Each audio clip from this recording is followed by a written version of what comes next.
Nous avons rencontré David dans l'ambiance feutrée d'une salle de dessin technique au CIFOM au Locle. Il y apprend le métier de dessinateur constructeur industriel.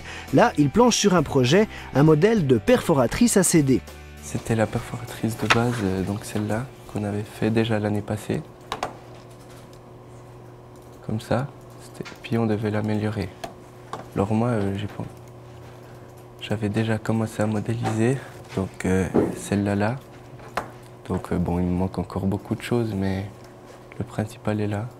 La mission de David est d'optimiser le modèle de base. Imaginer quelles seraient les pièces les plus adaptées à utiliser de l'objet, penser au coût et à la rapidité de production, entre autres. Par la suite, on a dû faire 3 croquis. Donc là, c'était mon premier croquis.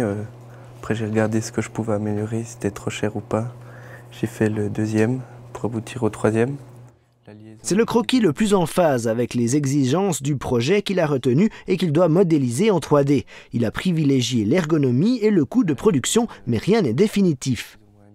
Après aussi, je ne vais pas choisir ce croquis-là, je choisis la base de celui-là, mais je vais encore un peu l'améliorer. Par exemple, là-dedans, il y a peut-être cette pièce-là qui est meilleure, donc je vais la mettre là.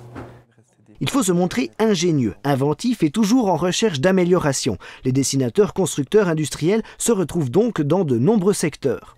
L'automobile, autrement, il y a ça il y a aussi dessinateur constructeur en microtechnique, donc on peut travailler dans l'horlogerie et dans le secteur par exemple des outils.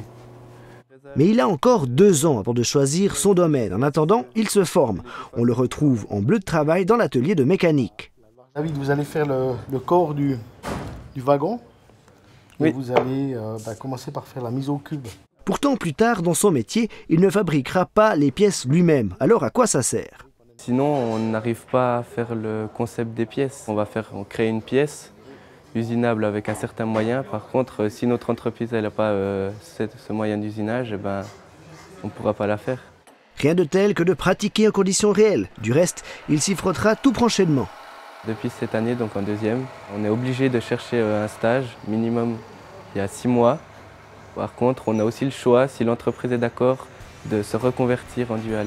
Donc si je trouve une entreprise qui me garde, je serai content.